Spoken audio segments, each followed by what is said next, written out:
Hello, and welcome to Embracing the Fight. Well, I really can't say that today because, as you can see, I have a very beautiful friend that's on the screen. This is going to be a collaborative effort.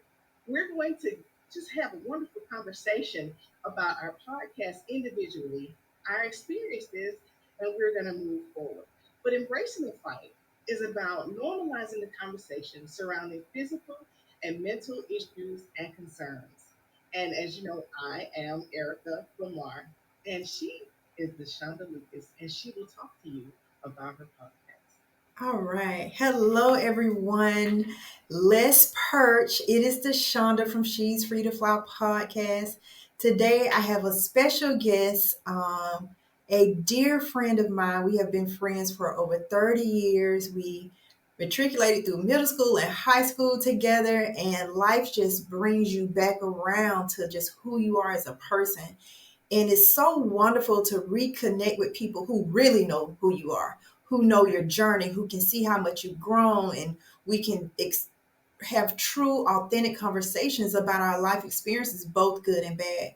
So, on today's episode, we're going to talk about our health journeys. Um, so, Erica, welcome to the podcast. Welcome to She's Free to Fly. I am so happy that we can connect today. Um, I can remember when you first launched Embracing the Fight. I actually listened to your first episode and I was just like, look at my classmate go. Like just being authentic and being your authentic self, always kind, always graceful, always giving, always, willing to just express what's going on and help somebody else. And so for that, for every woman who's ever listened, I truly, truly say thank you. I truly thank you for just being honest and letting people know it's not good all the time. And when it's not good, sometimes it can be therapy to express to others and, share with others your journey. So please share what made you launch your own podcast, Embracing the Flight, and what that has looked like. So the reason that I came up with Embracing the Fight was because if you think about it, growing up in the 70s, 80s, Mm-hmm. 90s, you remember the older people in your generation, like your grandparents and aunts and uncles. Whenever there was an issue, whether it was a mental or a physical issue, nobody really talked about it. Yeah. Kids got pushed off into the back room like, oh, this is grown folks, conversation. Stay out of grown folks' business. That's what they told me. Right, This grown folks right. conversation. Go on in there You and got to play. go outside. Right. So while all that's going on, you miss, the pieces as to why either A, your family was falling apart, or B, somebody was sick and you just didn't see them anymore. You had all Right. these questions. And then as you got older, you learned to keep all these things internal. You learn how to mask it with a smile. Right. Or you just learn how to say, when people say, well, how are you? And you just say, well, I'm fine, knowing all the while you're dying inside. Mm-hmm. So I Mm-hmm. started this conversation because I wanted to normalize the conversations concerning physical and mental health issues. Okay. So when I got thyroid cancer, I thought this was an amazing opportunity to do this. So let Because me ask you. Mhm. It's not like you're a senior. How old were you when you found out you got thyroid cancer? Let's see, I found out in August of 2022 Okay. that I actually had it. So at Okay. the time, I was 45. Okay. Okay. And All just right. imagine being 45, and I've had cancer previously, and Really? I thought, that was it. I had a dermatofibrosarcoma protuberans, and it was on my foot. And how we like to wear cute shoes. Right. And I had a knot that was about that big and about this deep. So it was Okay. maybe the size of a quarter Okay. and about an inch or so thick. Mm-hmm. And it would show up sometimes and sometimes it would go away. And I'm like, well, what is this? So I went to the podiatrist Mm-hmm. thinking that, okay, they're just going to cut it out and it's going to be fine. Mm-hmm. No. Mm-hmm. They cut it out. The area turned gray. It started doing some different things. I started having pains in my feet. So I was like, Okay. no, this is something else. And they Okay. sent me to an oncologist. They determined what it was, and at the time I was 27 years old, Oh my and I'm gosh. like, my life's just starting. This isn't, Oh my this is gosh. not what I'm looking forward to. Mm-hmm. This is not gonna work.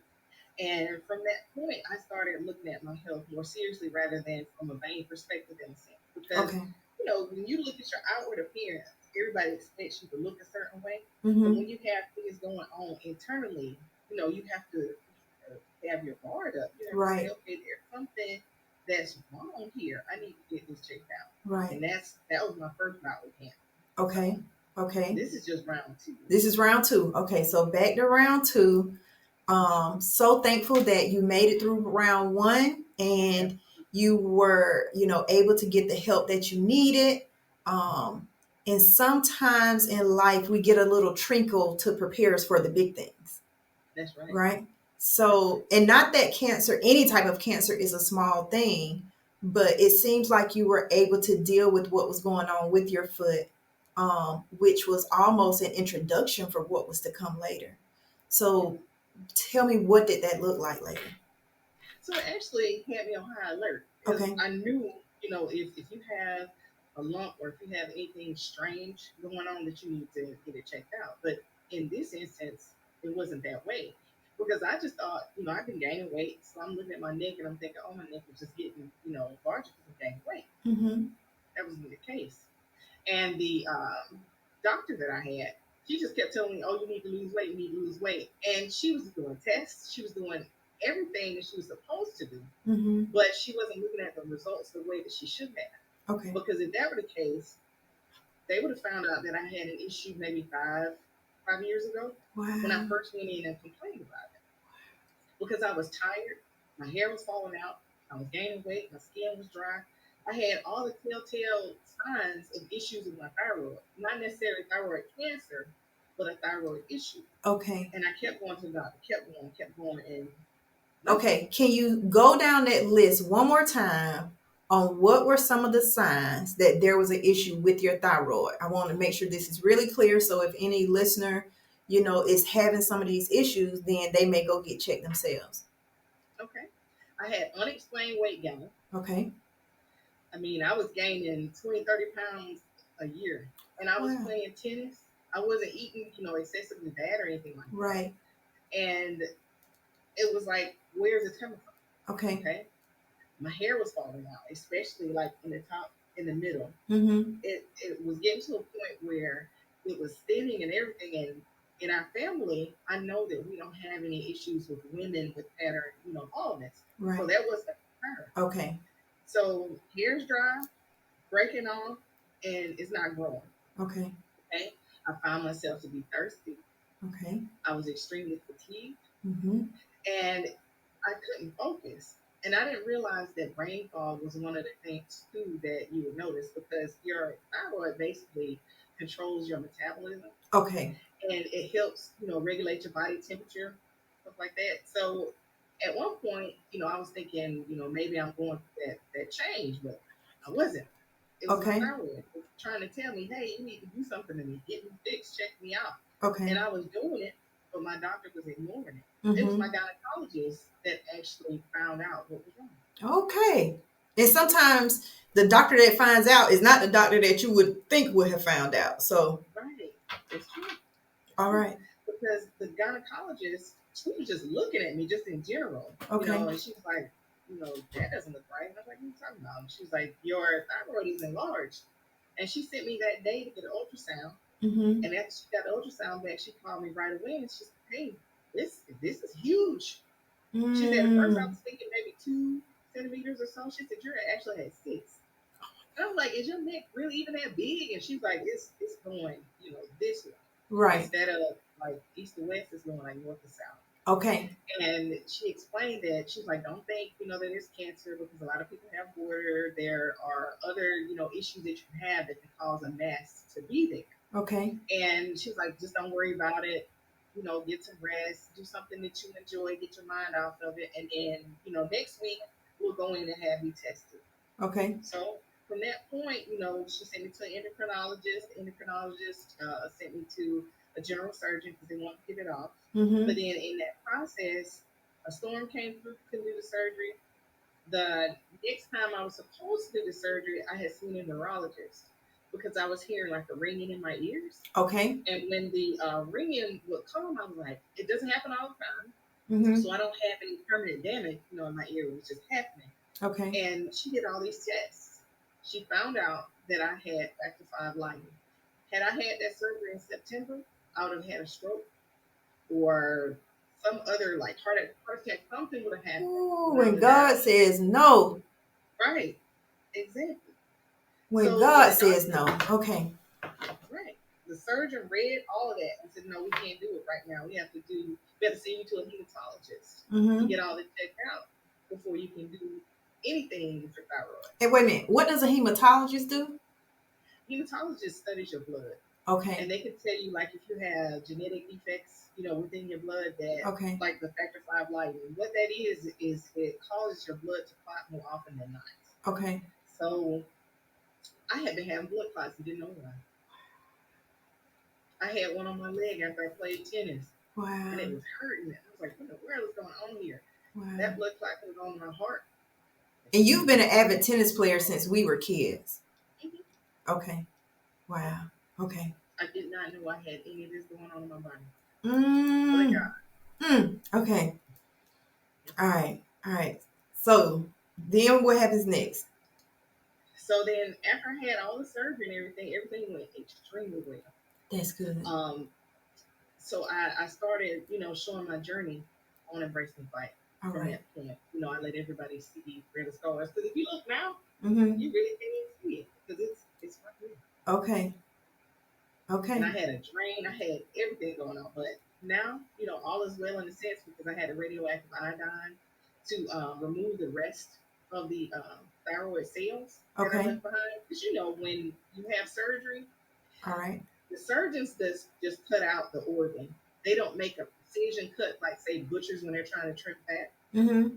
So they just get out the organ because they don't have so much time. Because when you're cutting in this area, you don't have a lot of space and it bleeds profusely.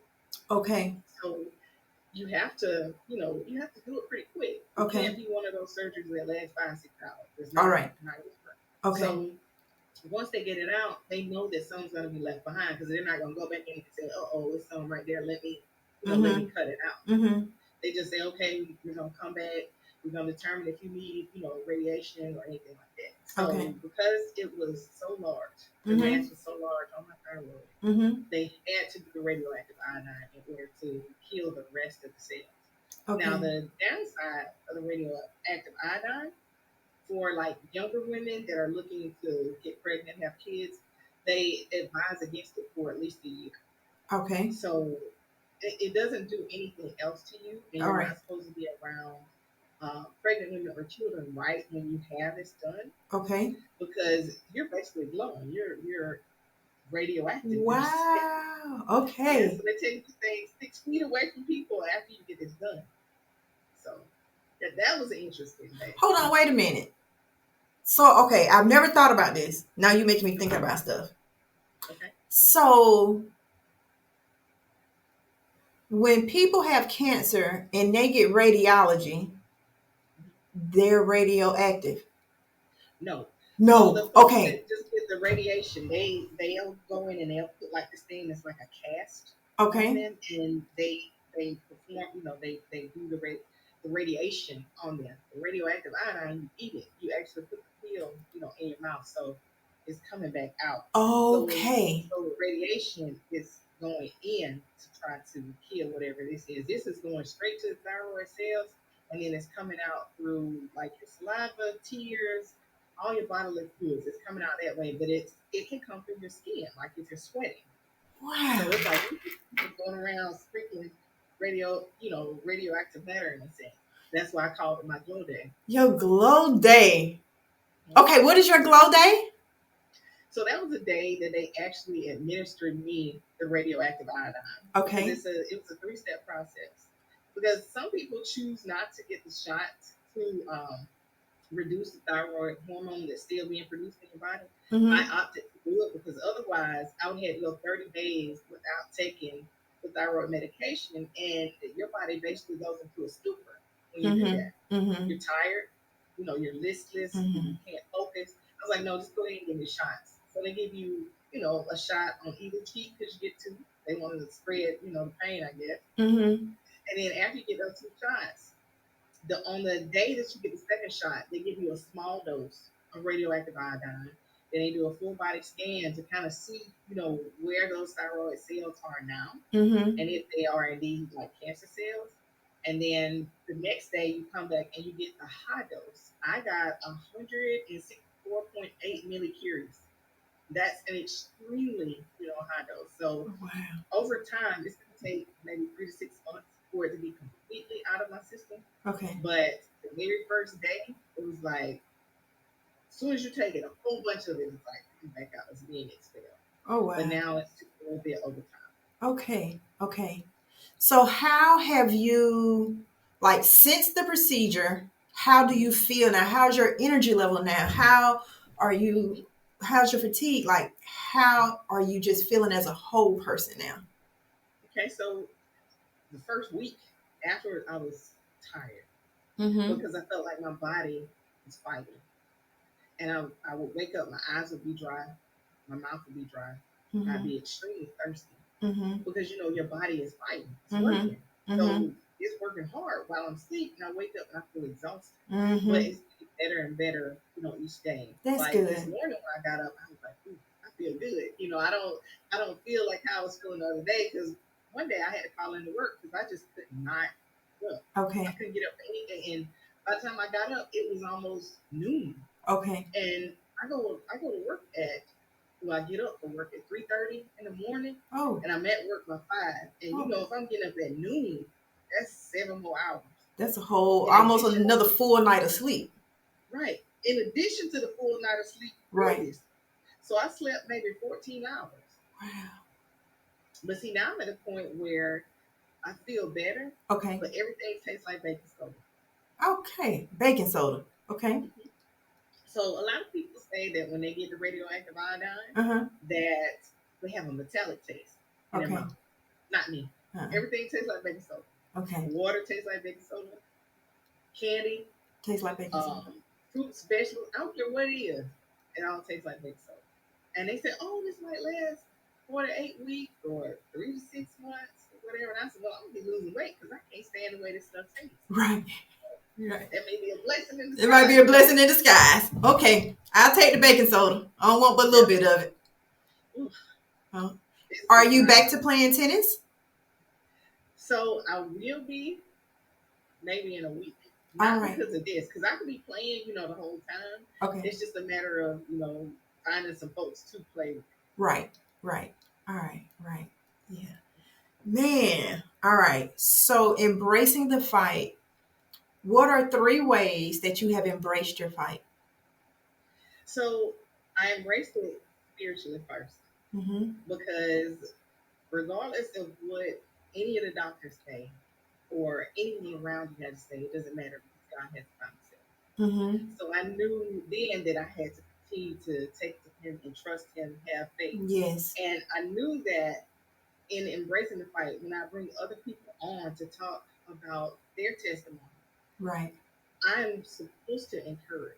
Right. I'm supposed to inspire them regardless of what I'm going through. Yes. Because I know that if I trust God like I say I do, I'm not going to show anything else on the outside. Sure, you have those moments where you feel like, oh, why me? And, all that. But none of that equates to anything. You can't help others, you help yourself in the process. Exactly. And the only way I feel like you can do that is if you keep yourself grounded. So that's one way. Okay. The second one was with my health, just in general. Okay. So I had gotten to a point where, and I know the guys at work would be like, yeah. Every day I had started like just going to eat fast food. Okay. Because it was easy, it was quick, I was tired, I was doing things.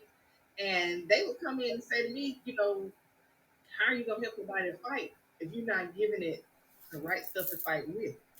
Like you up here eating ice cream, you up here eating hamburgers and fries and soda, and I'm like, oh, why y'all the refrigerator police, But I gave in and started to cook more and eat, like I'm supposed to. And I've noticed that my energy is changing. So it could be a combination of things. It could be because I'm eating right and doing right, and it could be because I'm healing as well with the radioactive iodine. Mm-hmm. Mm-hmm. And then the third thing, um, financially. So before I got into all of this, Mm-hmm. I was one of these people that would give, give, give, give, give, help, help, help, help, help. Mm-hmm. And I said, oh, I can always make more money.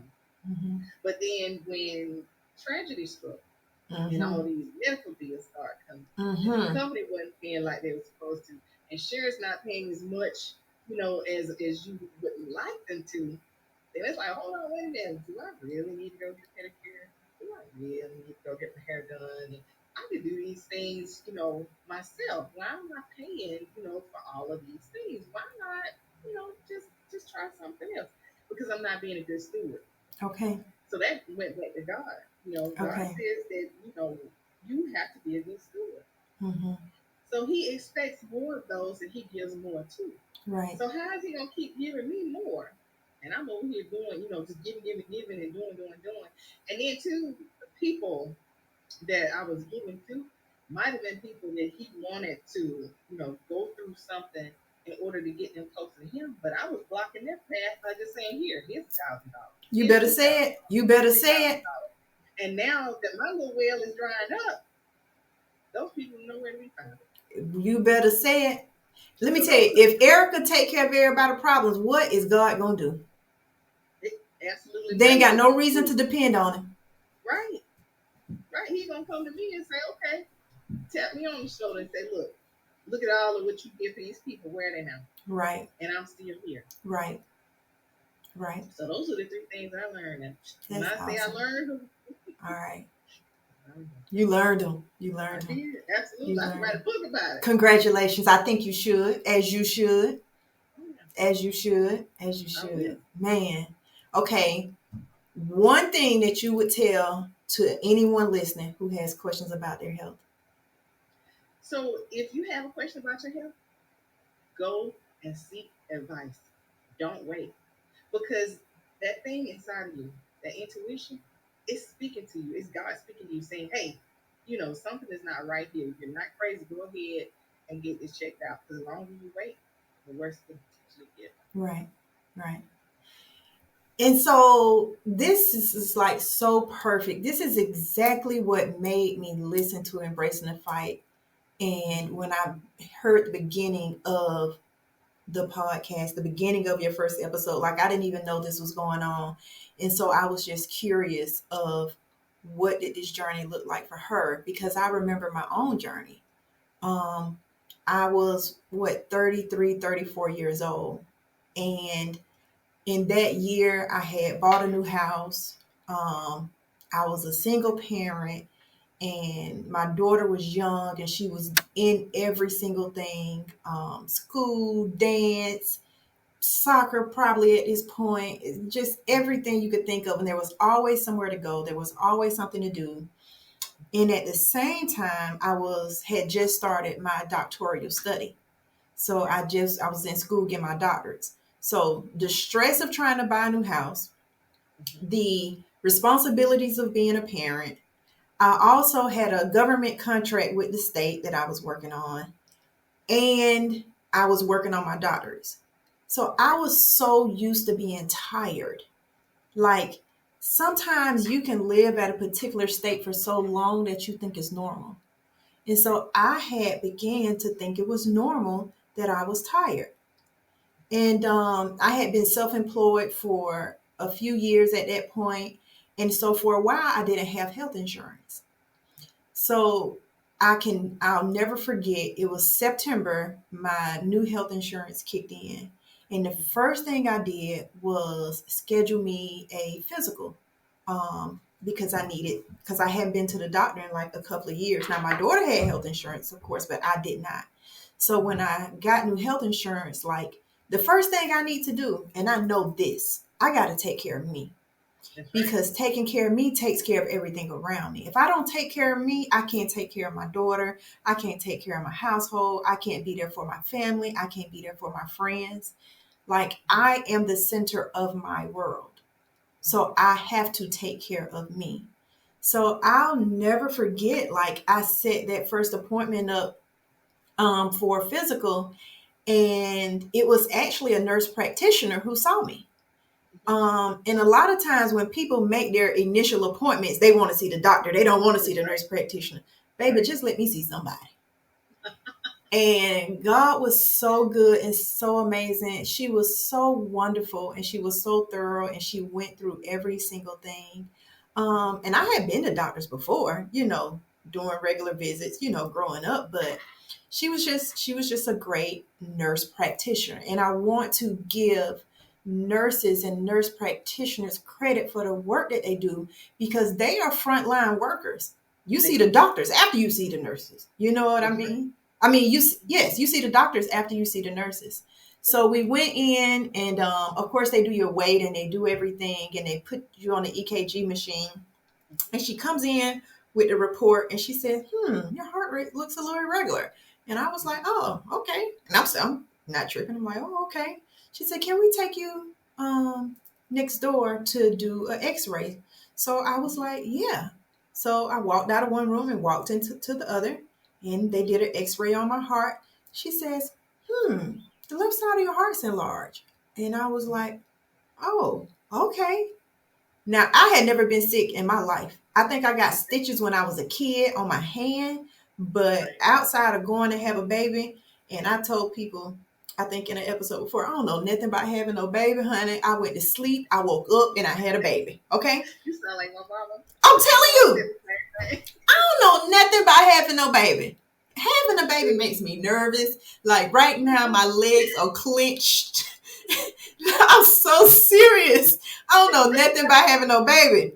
I went in, they gave me epidural, it didn't work. He pinched me. He was like, "You felt that?" "Yep." I mean, "Yeah, I felt it." "No, you didn't. You pinched me, didn't you, damn it?" I woke up, I had a baby. That's all I know about having a baby. Okay. So I had never been to the hospital. I'm just for real. You know me, honey. So I never been to the hospital. I'm like, "Oh, okay, my heart's enlarged." So they say, "Well, can you come back in 2 weeks and we want to send you to our other location and we want to do a ultrasound." Wait, what's the thing when they put they can, they put the thing on your stomach when you're having a baby and they can see you? Ultrasound. So she said, "We want to do an ultrasound." I was like, "Okay." So 2 weeks later, I go for the ultrasound. And in this point, like I've called my moms, I called my dads, called my family. And they say, "Mom, they say my heart rate's enlarged. I got to go 2 weeks and I got to get an ultrasound." And they were like, "Okay, you need us?" I'm like, "No, I just got to go get." I'm still not thinking anything is wrong. Like, I know something is wrong, but not like that wrong. Not the magnitude of what it ended up in. So I go, they do an ultrasound. And they were like,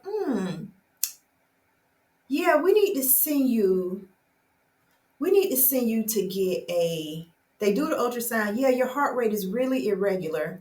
We're going to send you to do a TEE echo on your heart." And I said, "Okay, what is that?" "We're going to put a tube down your throat and we're going to be able to take a picture of your heart and see in." And I said, "Okay, when you want me to do that?" They said, "Come back in 2 weeks. We're going to send you to," I think I went over to the Cab Medical. So in 2 weeks, I go back. And I believe this is the appointment that both sets of my parents came. Maybe they didn't come. Maybe they came at the MRI. But my parents came. No, they came at the MRI. So they do a TE echo. They say, "You have a hole in your heart." I'm like, "A hole in my heart? How I have a hole in my heart?" Like, I've been good all my life. Like, for real, for real. I'm for real. I've been good all my life. So they said, "We need to do an MRI." Yes, it's the MRI that everybody came to because they give you some medication and all that kind of stuff. So now my parents come into town, both sets of my parents. My mom and dad came from Macon. My dad and mom came from North Carolina. So everybody's there. And we're all sitting in the weight room. I go back. They do then they do the MRI. So when they come back from the MRI, they were like, "You have a hole in your heart the size of a 50-cent piece, and it's an oval." And I'm like, "What? How am I living?" Like, I got a hole. Like, how do you live with a hole in your heart that big? Grace. Grace. Say it again. Grace. Grace, grace, grace, grace, grace, grace and mercy, baby. When I say grace and mercy carried me through, grace and mercy carried me through. And that is why I operate with such a joy in my heart. And it's just my natural essence just to be thankful and joyful like I am thankful. I tell people all the time, start saying thank you. God will give you something to be thankful for. That's right. Just start saying thank you. He'll give you something to be thankful for. And so during this process, they was like, okay, you can have a procedure where we go through your groin and go up to your heart. And then we end up putting an umbrella over the hole. And when you look at the umbrella, it's like, you know how when you go and get a drink and they give you that umbrella on your little tiki drink? So it's like that. Now, I am a little smart, just a little bit. Some might say. But you can't put a circle over an oval and the circle is not bigger than the oval and it still not be a hole. You just can't do that. Some gonna, come through. So what I did, and this is what I try to tell people all the time, you pay doctors. You pay the surgeons. You pay these people. They are working for you. You have a right to ask whatever question you want to ask. And I am so big on that. Even sometimes, like my family go to the hospital, like I'm coming because I need to talk to the doctor because you got to answer some questions for me. Right? You just got to answer some questions. I literally went to the offices of about 4 surgeons and interviewed them to ask them about the procedure, how long they've been doing the procedure, what does the procedure look like, what is the recovery time? Because I'm like, you're not going to have me coming back in here in 5 to 10 years. That didn't work for me. So the next course was open heart surgery. So I elected to have open heart surgery because I wanted a long-term result versus a short-term result. Give me something that's going to last me a lifetime. So I interviewed 4 surgeons and I end up connecting with, through research and just finding out what doctors did, I interviewed the chief of cardiothoracic surgery at Emory Hospital, who at the time was Dr. Guyton. And I think he may still be the chief. And he did a procedure. So most of the time when people have open heart surgery, they go straight down the chest and they crack the sternum. Now, young vain me, if I didn't have to, I didn't want necessarily a scar going down my chest. If I didn't have to, if there's another option, give me the other option. So what he did, he does an incision under the breast. So he went under my right breast to the other side of my chest and took the heart. The heart is in a sac. So he took the sac that the heart was in, took that sac and covered the hole. And that was the long-term procedure that we elected to do. And he was amazing. He was awesome. So I got hundreds of questions from what you said so far. Okay. So the first question, because not a lot of people, know you personally, but when I hear you say both sets of your parents, and you say your parents that are in Macon and your parents that are in North Carolina, the ones that are in Macon, that's Al's parents? Nope. Okay. So when I went to the MRI, both sets of my parents, my father and mother divorced when I was 4 years old. Okay. My father has been remarried since I was 7. My mother has been remarried, I don't even know how many years, right? But my parents co-parent me as a whole. I guess, is that quad parent me as a whole? Is that a term? I'm making up a new term on the podcast. They quad parent me, okay? And whenever there's something going on with me, whenever there's something going on with my child, my parents will come together.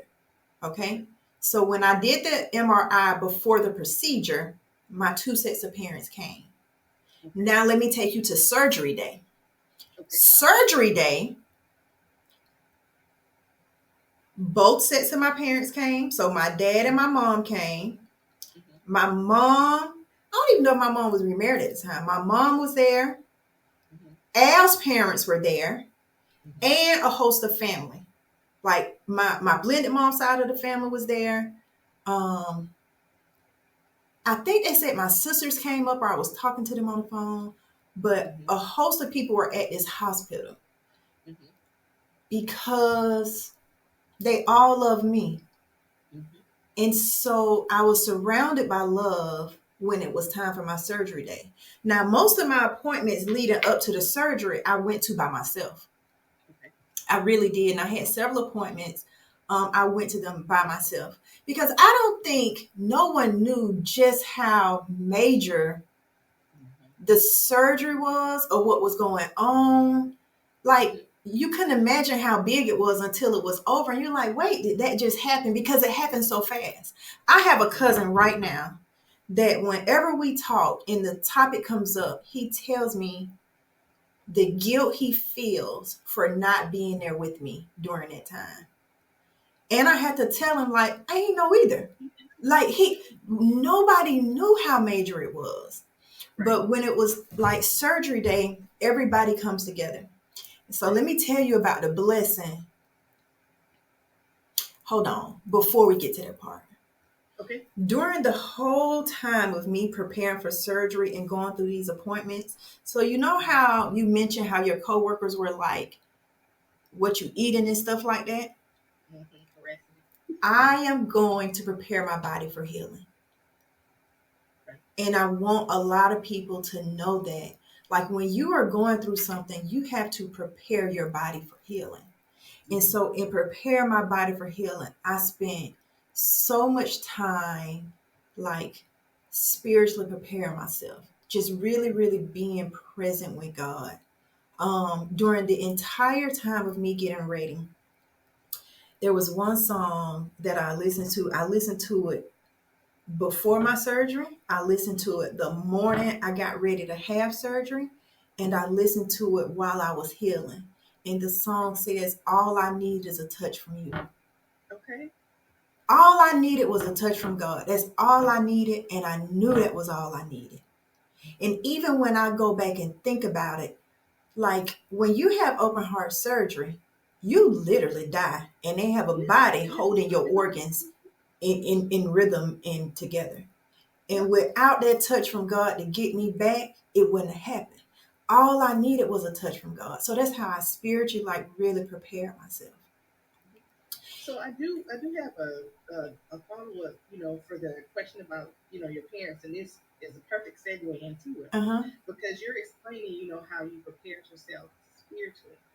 But when I was asking about the parents, and I was thinking about Mr. and Mrs. Lucas as well, I started thinking about your daughter. Mm-hmm. How was that for you emotionally, knowing that you had a hole in your heart, that you previously lost your husband, and now your daughter's here? And it's like, okay, where is she going to land? What is I mean, you're a mother of a daughter. You're sitting there saying she's gonna get married one day, she's gonna have kids, and if I'm not here, what is that gonna look like for her? How did that impact you emotionally? So I believe, remember, I told you I had never been sick. Right. And I had this large hole in my heart. And so for people who knew Al, he was like a 300-pound solid football player, Yep. true man of God, just a very honorable man, right? Yep. This is 2012 that I'm having this surgery, and he died in 2005. So we talking about a full 7 7 years. years. Mm-hmm. Like there is God has his own rhythm, right? Mm-hmm. That's right. And I found out I have this hole, and now I'm going for this procedure. And so I have this daughter who is 9 years old at the time. Mm-hmm. And all I could think about was my baby. And that is why I was very intentional on the things that I did to care for myself and prepare myself for healing. I wasn't preparing myself to die. I was preparing myself to heal. I wasn't sitting crying thinking about what was wrong with me. I was meditating and focused on what was right and how I was going to get it right and what God was going to do. I meditated daily. I walked, I ate, like the things I did, I prepared myself for healing. When we were getting ready for the surgery, like my family was going to come to my house and care for me and stuff like that. My mom had come up, my dad had come into town, and I remember going to Home Depot and getting some flowers to put in my house, some different plants and stuff, because I'm creating a space for peace. Like I'm so conscious and intentional on some certain things, like I'm creating that. And on my way back from Home Depot, I'm driving my car, and Home Depot is less than 10 minutes from my house. I'm driving my car, and the Holy Spirit speaks to me, and he says, you are going to be here and you are going to live because you have to be there for her. Like, God has a plan for her. God has a plan for each of us. And for God to execute his plan, there are certain guides and there are certain people that have to be on this side or the other side to make that happen. But God told me I had to be on this side. He told me I was going to be there for her, and I needed to be there for her. And because of that, I would live. So I wasn't moving in fear. I was moving in faith. I was moving in knowing what God told me. I was moving in knowing God's promise. Like, that is what I was doing. So what would you tell someone, some young woman right now, she's listening to your story and she's exhausted and she has a newborn and she's saying to herself, oh, I'm just tired because of this child. I'm just going to keep, doing what I have to do, not knowing that she may have something going on the inside. What was it that made you finally, go other than, having the insurance and, just getting a regular physical? I know you said you were tired, but what would you tell her to make her say, this is something you absolutely have to do? You can't just discount it until it gets worse. I would say, darling, at some point, you have to be tired of being tired. At some point, you have to love yourself enough to want the best of you for you first. At some point, we have to love others enough to want them to experience the best of us. I want you to experience the best of me. That's right. I don't want you to experience the worst of me. I don't want you to experience the tired of me. I don't want you to experience the stressed out of me, because I know who I am and I know what the best of me looks like. And even when I didn't know who I was, I knew I was a better person than how I was operating. I knew there was a greater. And so I tell her there is greater for you.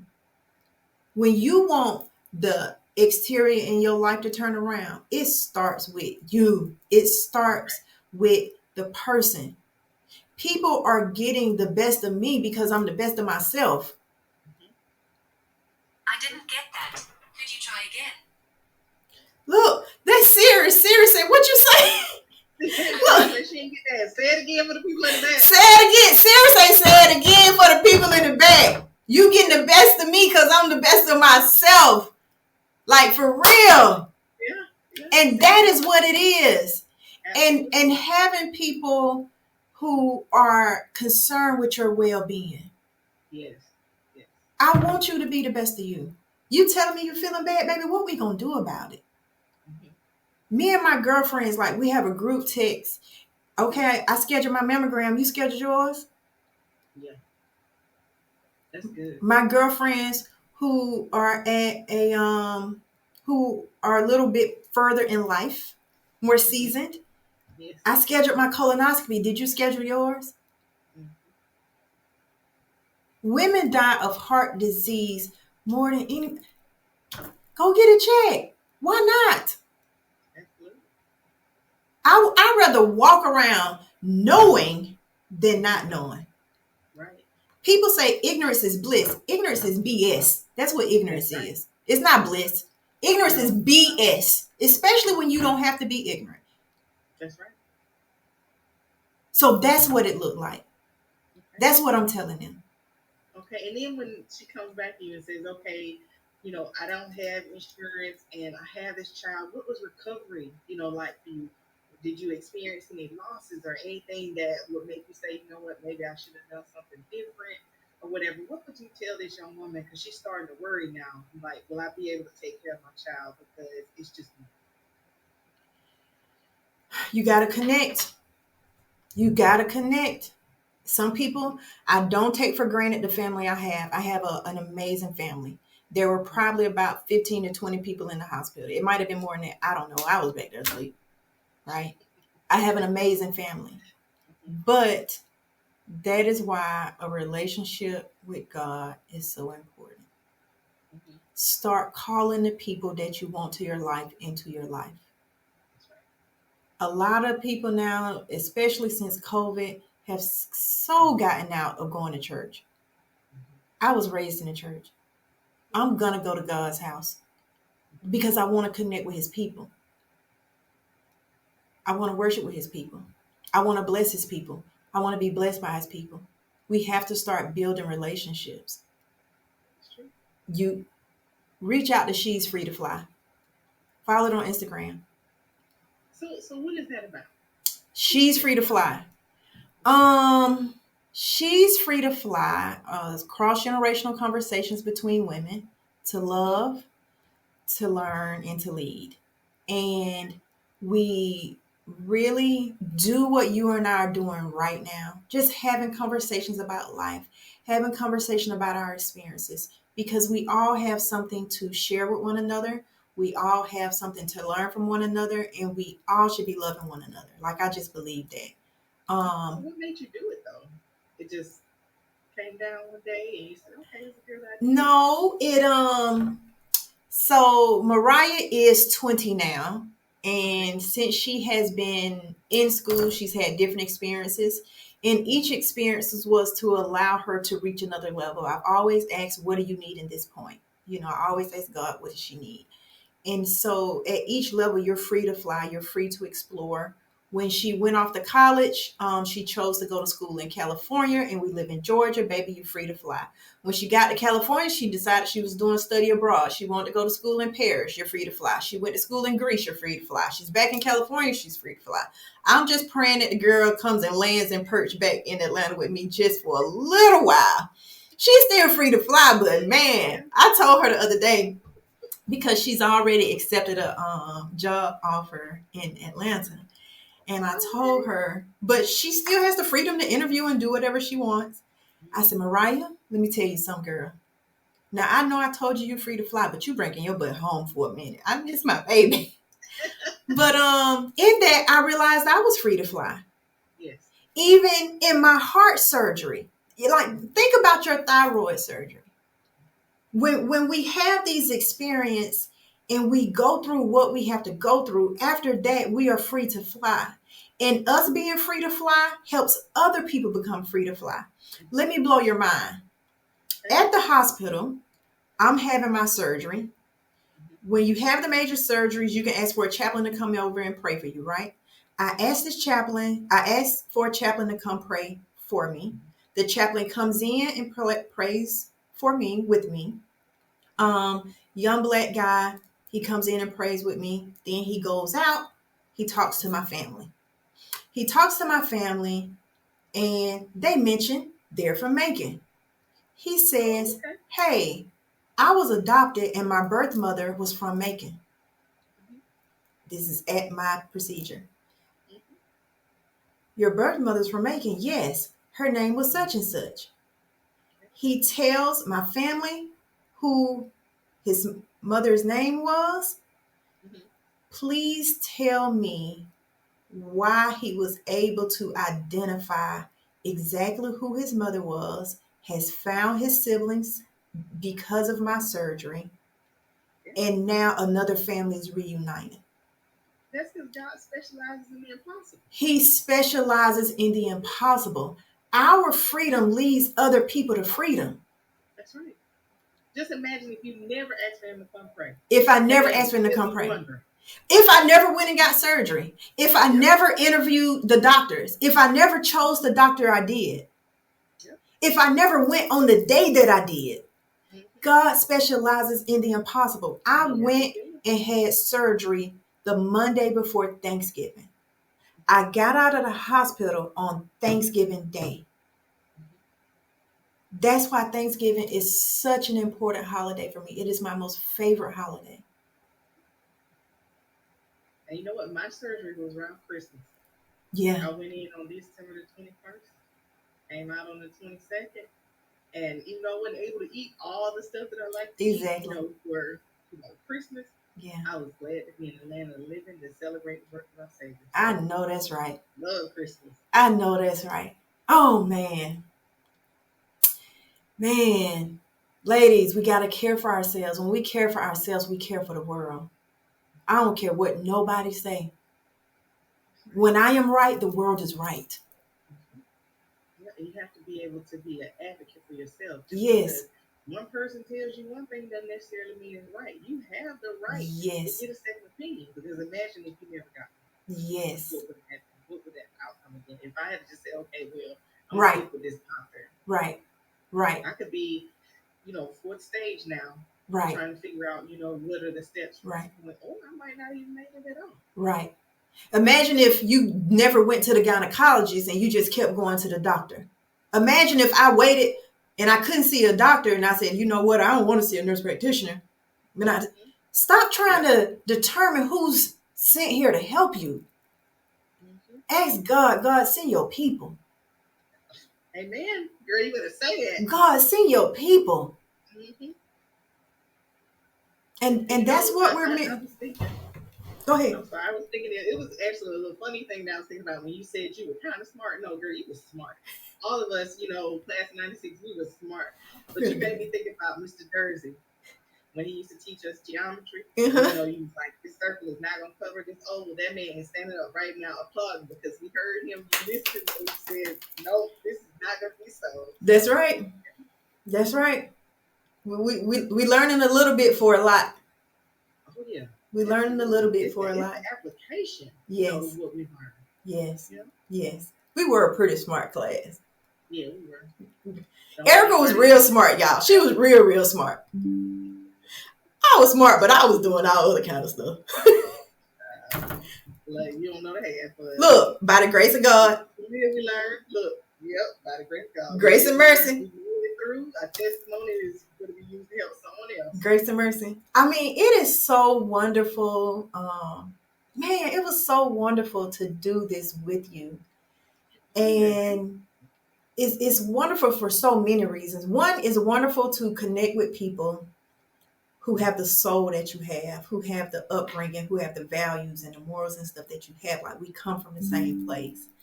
But more than that, it's also wonderful to record this podcast together for one another's growth, for one another's platform, and like for one another's audience, because that's what it is. It's an exchange of information. It's an exchange of love.